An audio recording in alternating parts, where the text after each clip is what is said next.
A blessed day, brethren. Welcome to the Jesus is Lord Church Worldwide podcast.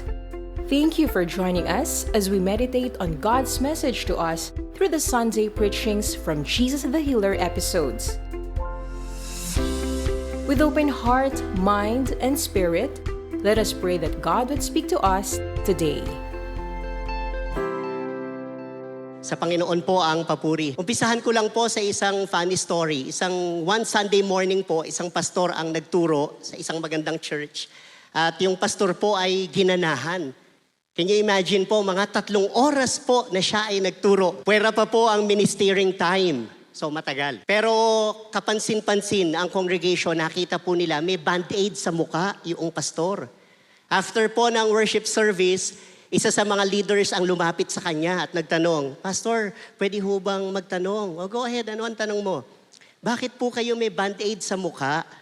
Ang sabi ni Pastor, "Naku, kasi this morning, while I was shaving, I was thinking of my sermon, and so I cut my face."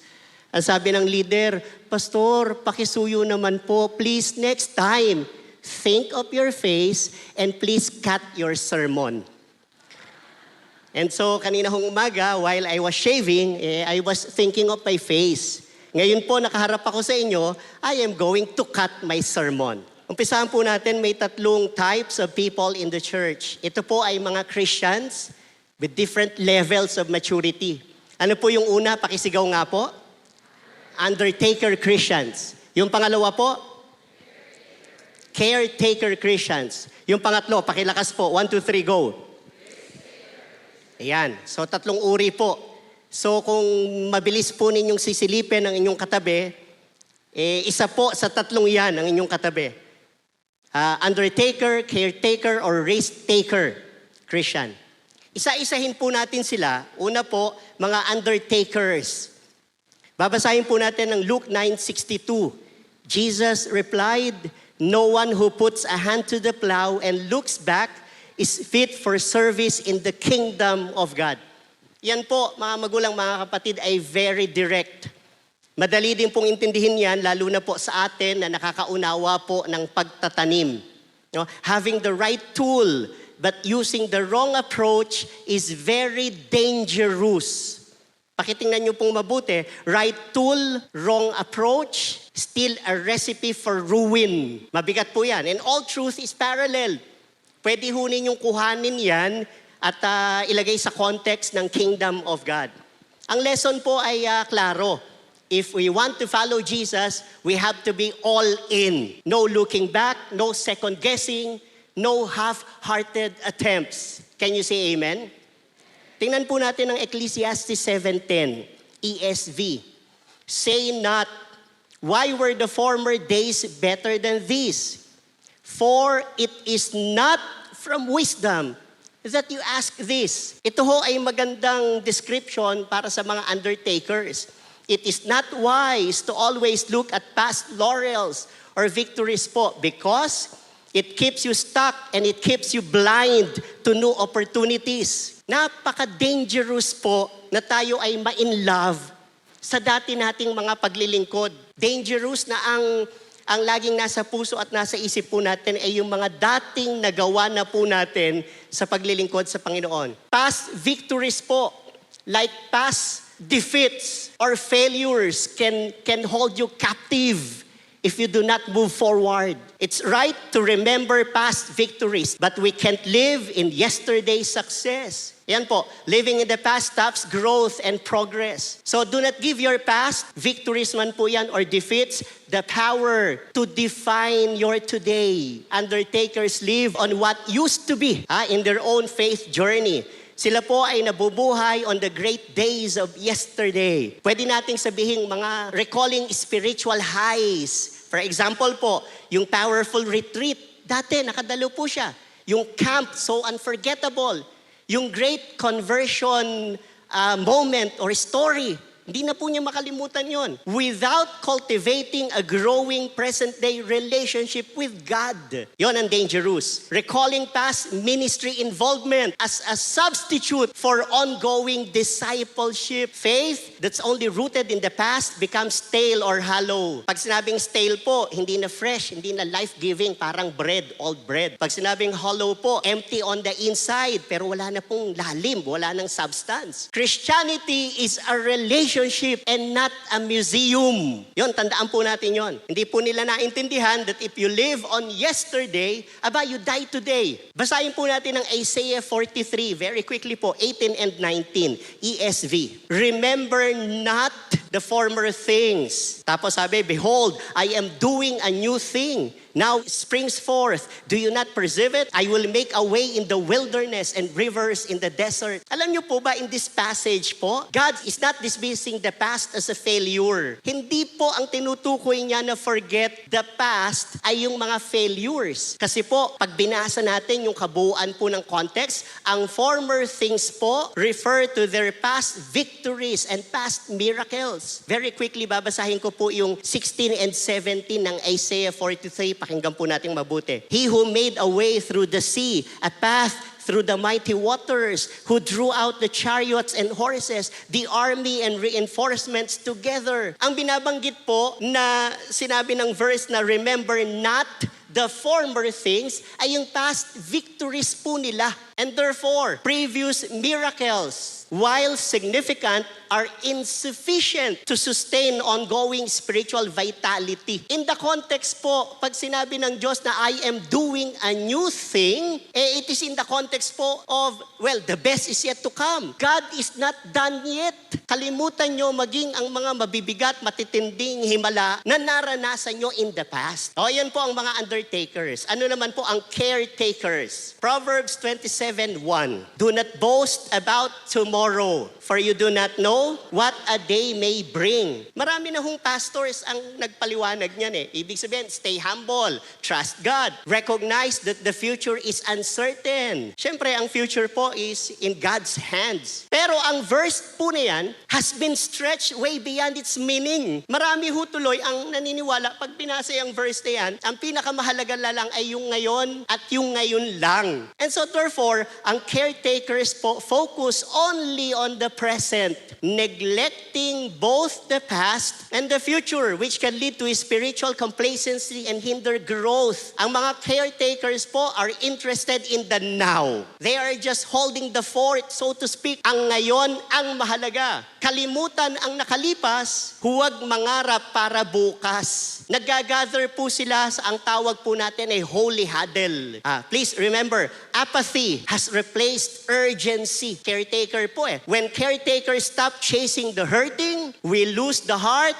of the mission. So you see po, ang undertakers nabubuhay in the past, either victories or defeats. Ang caretakers nabubuhay sa ngayon lang. Ano po ang risk takers? Tingnan po natin sila. Ecclesiastes 11:4-6. Napakaganda po nung verse 4. If you wait for perfect conditions, you will never get anything done. Procrastination is the thief of the times. Ang procrastination po quietly steals time, and with it, opportunity. Ang most dangerous deception of all is this. You have all the time in the world. We are not in control. No, do not believe that you are in control. Mabigat po yun. Ang sabi ng verse 5, God's ways are as mysterious as the pathway of the wind and as the manner in which a human spirit is infused into the little body of a baby while it is yet in its mother's womb. Mysterious ang pagkilos ng Diyos, ang ibig sabihin. Verse 6, keep on sowing your seed, for you never know which will grow. Perhaps it all will. And so ang mga risk takers po, tingnan natin. Risk takers have a sense of urgency, living with a now or never mindset. It is do or die, so to speak. Risk takers understand they have much to gain and little to lose by stepping out in faith. Imagine ho ninyo yan. They have nothing to lose and they have everything to gain. Yan ang mga risk takers. Para po sa kanila, Faith is spelled R-I-S-K. Ang genuine faith involves stepping into the unknown with trust and confidence. So in essence, faith demands a willingness to relinquish control and embrace the possibility of failure. But trusting that God's guidance and provision will prevail. Alam niyo po, yung the willingness to take risks marks the difference between shallow belief and vibrant life-transforming faith. With that po, that leads us to our topic for today. Ang title po ay Choose Faith Over Fear. Ito po ang mga perspectives of a risk taker. 2 Kings 7:1-20 ang pinagkunan po natin ng kwento. Now, there were 4 men with leprosy at the entrance of the city gate. The challenge is tough right from the beginning, mabigat. Ang mga ketungin po, lepers are sick, weak, and regarded as people of low status. Sila po ay bahagi ng social outcast. Ang community po, they were rejected by their own community. Sa panahon po nila, ang leprosy was considered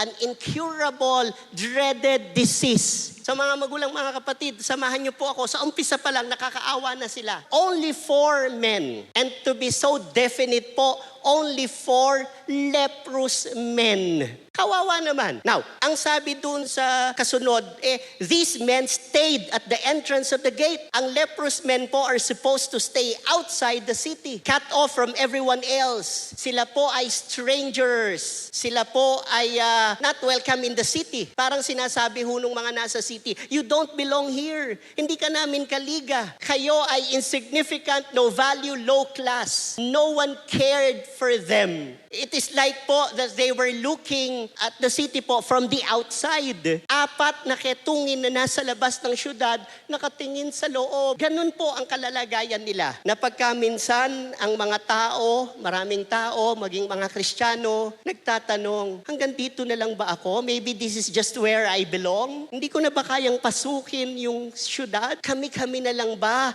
nakawawa ang magkakasama? Now, the stage is set po. Let the story unfold. Sa letter B, ito ang ating makikita. They said to each other, why stay here until we die? May dalawa ho dyan na napakagandang kapahayagan. They said to each other. They still have each other. They are still talking. Sila po ay may meeting pa. They care for one another. Sabi dyan, tayo na lang magkakasama, mag-usap-usap naman tayo. Sabi nung iba, sige, mag-usap-usap tayo. Minsan po, masakit man ang aking sasabihin, minsan, mabuti pa sila. Kahit 4 na lang sila at ketungin, nag-uusap-usap po sila ng buong puso. Hindi nagkakanya-kanya. They said to each other, why stay here until we die? Nagkaroon sila ng tamang evaluation of their real condition. With leprosy, without food to eat, we can stay here and wait to die. Seemingly no other options. Really po ba? Magandang tingnan ho yung what does the question mark mean? Nako, in the context po, it means it was an introductory question, presenting an idea to contemplate. At iyan po ay unanimous,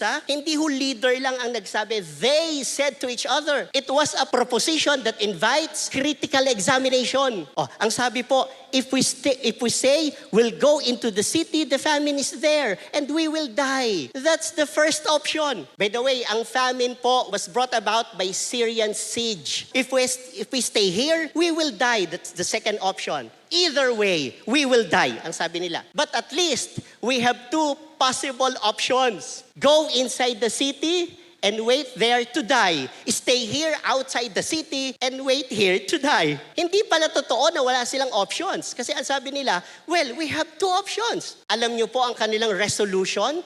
And hope this speaks to us. So let's go over to the camp of the Arameans and surrender. That's the resolution. Magpunta tayo sa loob.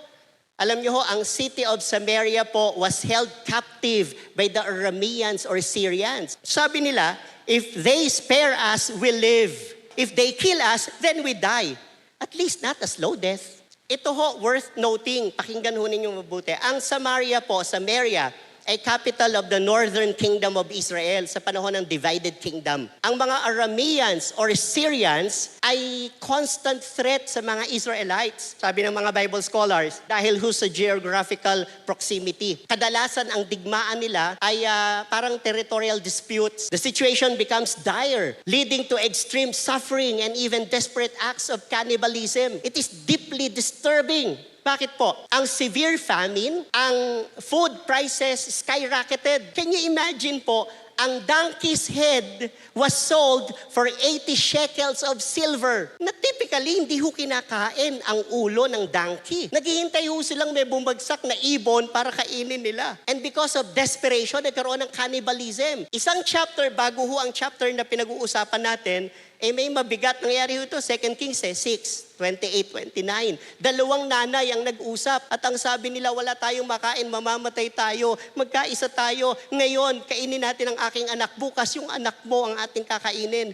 Ang ginawa nung nanay, iniluto ang kanyang anak, kinain po nila. Kinabukasan nung turn na nung isang nanay, itinago niya ang kanyang anak. Doon ho, devastated ang Israel. Yung hung hari, hindi niya alam ang magiging pakiramdam niya. Given that horrible situation they are in, they still have 4 options. Pakinggan ho ninyo. If we stay outside the city, if we stay inside the city, we will die here inside the city. If we enter the city, there is famine, we die, at least inside the city. If our enemies, Arameans or Syrians, spare us, we live. If they kill us, we die. It's over quickly. Hindi na tayo maghihirap pa. Ang kaninang akala po natin walang options, ngayon ay napakaraming options. Ang sabi nila, first option, just stay here and let's wait to die here outside the city. Kawawa naman tayo, ketungin na nga tayo, dito pa tayo mamamatay. Bakit hindi tayo magkaisang magpunta sa loob ng syudad? At doon na lang tayo maghintay ng kamatayan, at least sa loob ng syudad. Pangatlo, ang sabi nila,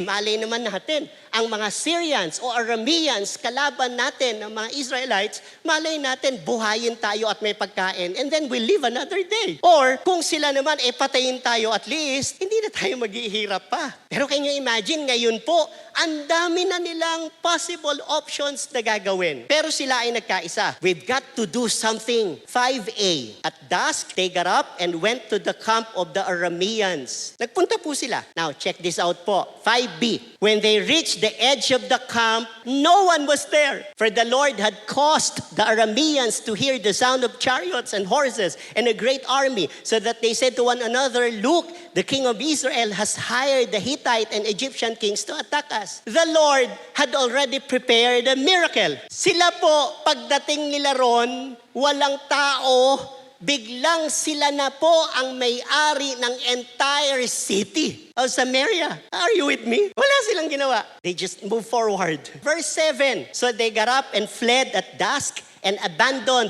Pagdating po nung 4 leprous men, sila na ang may-ari ng entire city, napakaraming tents and horses and donkeys. Kanila ng lahat. And just like that po, life can turn from rock bottom to breakthrough, from breakdown to breakthrough. Life can change in a flash. From hopelessness to blessing. Very miraculous, very mysterious, very divine. Palakpakan naman po natin ang ating Panginoon.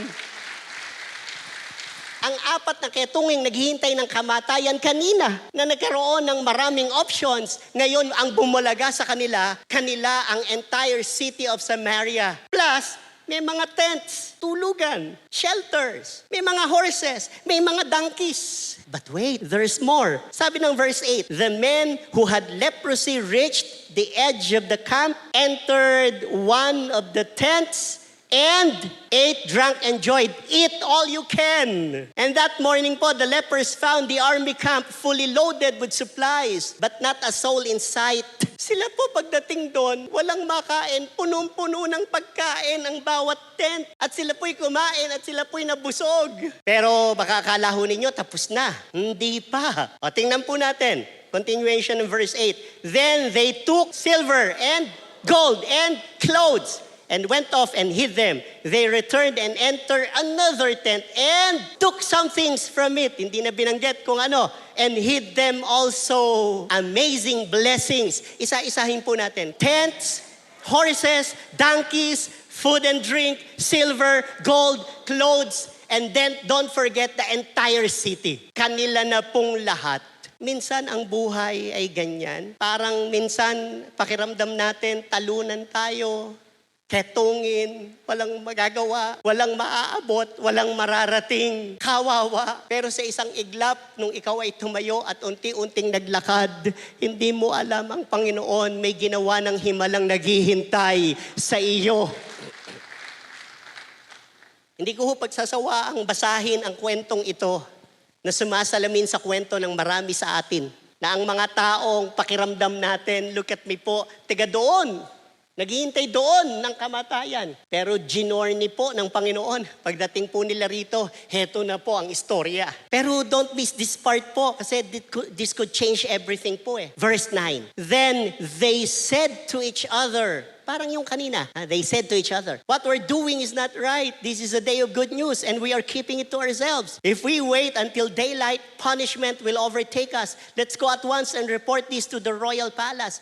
This is very inspiring. Bakit? Ang sabi po nila, then they said to each other, they still have each other. Ilang tao ang pagkatapos tabunan ng mga pagpapala ay nagkanya-kanya na. At sa mga taong katulad nilang gutom, marahil dapat doon wala na silang pakialam. Siguro ho dapat nag-divide sila. East, west, south, and north, tigi-tigisa tayo.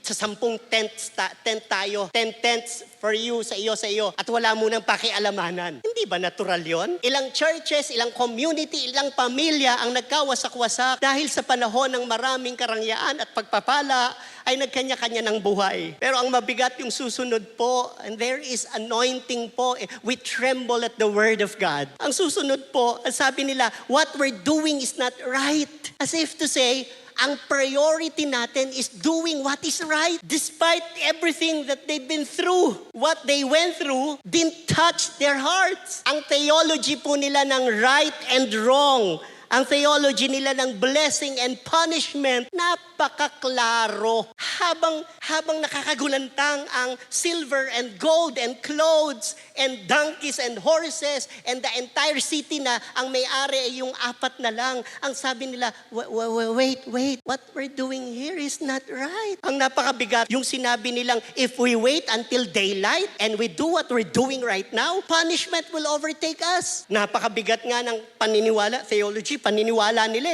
Hindi tayo aabutin ng 24 hours. Ang punishment ng Diyos darating sa atin. Huwag tayong ganid. Hindi atin to. Sabi po nila, sa panahon ng nasa kanila ang nasa tugatog sila ng tagumpay.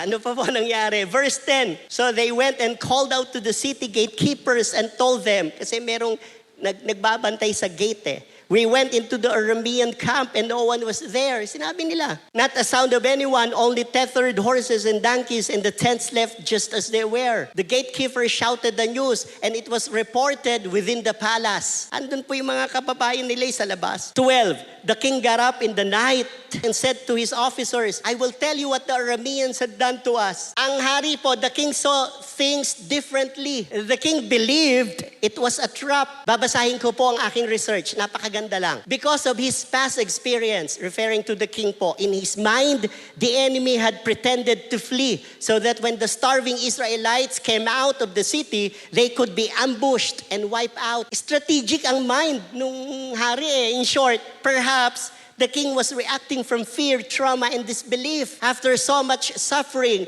he couldn't imagine the situation turning around that quickly. And he assumed the worst. Ang sabi ng hari, papaliwanag ko nga ang totoo. Nag-hallucinate, paraphrasing yung 4 na yan. Hindi nila alam kasi hindi nila naranasan. Ako alam ko ang style ng kalaban. Ang mga kalaban natin, Syrians, ang Arameans, galit sa atin. Handyan lang yan sa labas ng syudad. At iniisip nila, tayo papasok. At pagpasok natin, i-ambush tayo, papatayin tayo, gagawin tayong alipin. So handyan lang yan. Hindi nyo kasi alam. Hindi kasi kayo mahusay sa labanan. So what now? So we might wonder po, is this just a trap? Verse 12, he said, they know we are starving, so they have left the camp to hide in the countryside.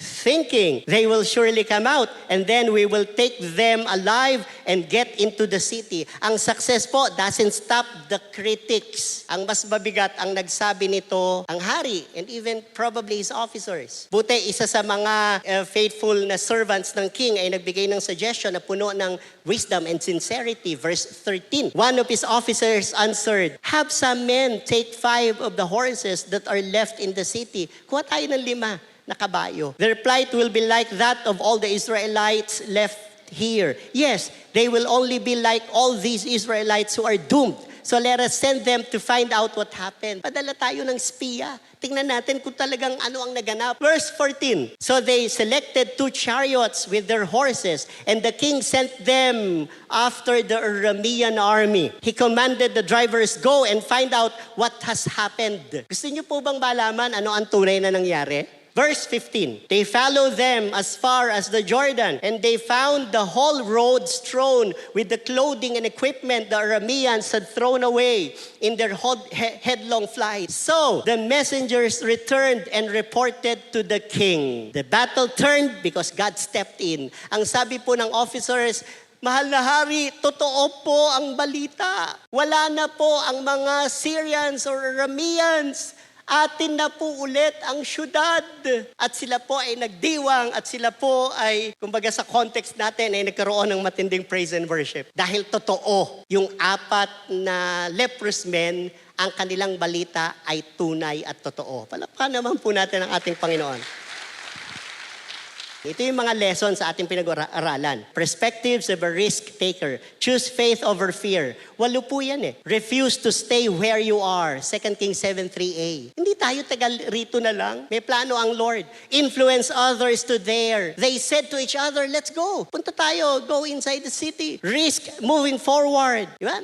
Naglakad talaga sila. Watch God move miraculously. The Lord caused the Arameans to hear the sound, etc. At umalis at natakot. Miracle po yun. Ang Diyos ang gumawa. Tinakot yung mga Syrians and Arameans at umalis ng syudad. Experience abundant provision. They ate, drank, took silver, gold, clothes, etc. 7:8. Share your blessings. What we're doing is not right. Ang sabi nila, let's share our blessings. Trust God despite uncertainty. The king said, "Mali kayo." And they said, "Hindi po. Ang Diyos po ang gumawa nito." Celebrate God's faithfulness. Nagkaroon ng celebration inside the city. Sa pamumuno nung 4 na kanina ay akala nating kawawa. Sabi po ni Robert Mueller, former Assistant Secretary General to the United Nations, "Death is not the tragedy. The tragedy is what we let die while we live." Yung journey po nung 4 na leprous men, tayo din naman nung lahat, pwede natin sabihin tayo pong lahat ay spiritual leprous men and women. Yung 4 po na pwede sanang ganito na lang ang kanilang naging usapan. Total, tayo naman ay may ketong. At ang pagtanaw nila, hindi naman sila gagaling. Wala namang pagkain. At kailan lang ay sinakop tayo, ilang buwan na tayong nasa ilalim ng paghahari ng Arameans and Syrians. Wala na. What is life? Wala. Just stay here and wait to die. Pero yung 4, nag-usap-usap, marahil matinding debate ang pinag-usapan nila para sabihin, kaya natin to. May pag-asa pa. Tayo. Hanggang sa nakabuo sila ng ideya, dito na lang ba tayo mamamatay? Kaya pa nating maglakad tayo, pumunta tayo sa loob ng syudad. At least maranasan natin, dun tayo sa loob. Dahil sa kanilang pagtanaw, ang mga outcast ang inilalagay at sinisipa sa labas. Dun tayo sa loob at sila'y naglakad. Pero habang naglalakad, marahil ang sinabi nila, malay naman natin, handun yung mga Arameans, andun yung mga Syrians at may pagkain sila, they will live another day. Sabi nila, kung papatayin naman tayo, salamat at tayo hindi na naghihirap pa, patayin nila tayo. Either way, tayo ay nasa maayos na kalalagayan. Pero imaginein po ninyo yung journey nila na pagdating nila, nasa ng tao. Ang tanging nakita nila ay mga hayop, horses and donkeys. At maya-maya, nung pumasok sila sa mga tents, may tutulugan na sila. At maya-maya nakakita sila ng silver and gold and clothes. Pero alam nyo po, Yung pagluha ko, hindi ko na mapigil nang sila'y muling nag-usap-usap. Marahil pare-parehas din silang lumabas ng kanilang tent dahil tandaan nyo, sila po'y nagtago marahil ng para sa future ko to. Itong gold na to, gold and silver, itinago na nila. Marahil sa pagtatago nila, sila po ang kanilang puso ay bukas sa pangungusap ng Diyos. Marahil sila pare-parehas ng karanasan. Mali ito. Marahil unti-unti nilang inilabas yung kanilang itinago. At ang nakakahanga, ang sabi nilang, parurusahan tayo ng Diyos. Ibalita natin. May pagtanaw sa kapwa. May malalim na pananalig sa Diyos. What we're doing is not right. Our priority is doing what is right.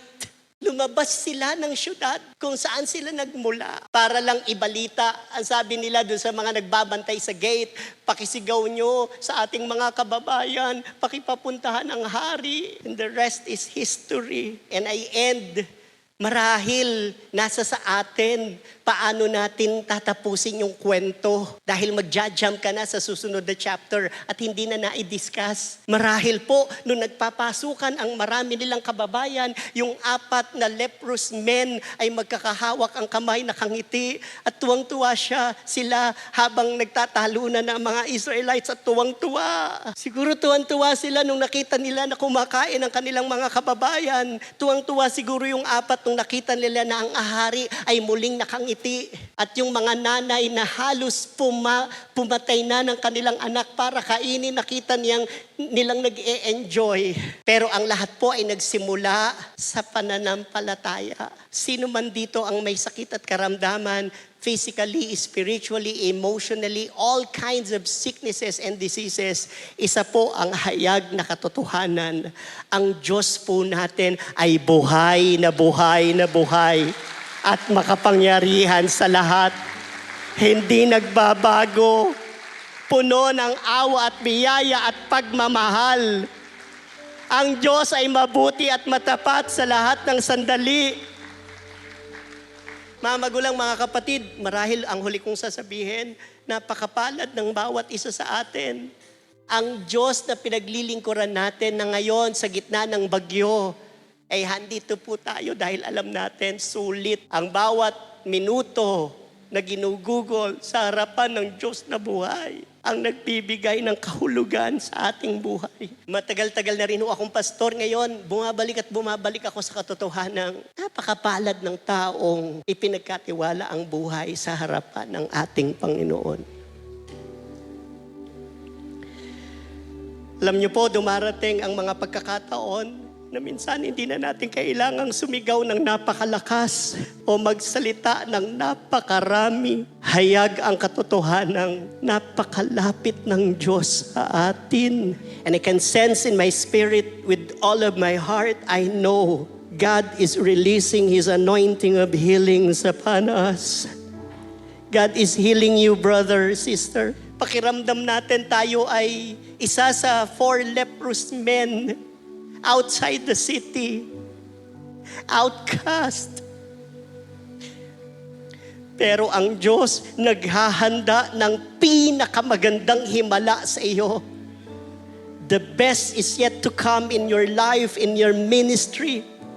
God is saying, stand up. There is a long journey ahead of you. God has not planned any defeat for you. God is saying healings, miracles, blessings, and favors, and grace, and anointing. Salamat po. Nakikiusap po ako sa inyo, open your hearts wide and feel the presence of the living God touching us today. Oh, we thank you, precious Holy Ghost. Maraming salamat po. Nararamdaman niyo po bang inahawakan ng Diyos ang inyong balikat? God is ministering to us. Nararamdaman ko po, dama ng aking puso, ang presensya ng Diyos ay eksakto kung nasaan ka. Bakit po ang hindi ma-describe na himala? ay ipinagkatiwala niya sa 4 na ketungin. Hindi ho ba pwedeng gamitin niya ang officers ng king? O hindi ho ba pwedeng gamitin niya ay yung mga Israelites na nakikidigma na handun sa labas? Bakit kailangan yung kwento ay uminog dun sa 4 na kawawang ketungin? Bakit po? At ang sagot, mahal ng Diyos ang lahat ng uri ng tao. Ang hindi mo inaakalang ikaw na kayang gamitin ng Panginoon, na hindi mo na-imagine, ang Diyos may matinding plano sa bawat isa, kahit ang pakiramdam mo ay hindi ka karapat-dapat. Saglit lang po. And with that, kaya kong sabihin, I accept, Lord, isa lang po ako sa ketungin. But it's okay. May Diyos akong may plano sa aking buhay. Pinakamalakas pong papuring palakpak sa ating Panginoong Jesus. Mapagpalang araw po sa inyong lahat. Thank you for listening to the Jesus is Lord Church Worldwide podcast. Please subscribe to this podcast so you won't miss a single episode. To know more about the Jael Ministry, please visit jailworldwide.org. Until next time, God greatly bless you.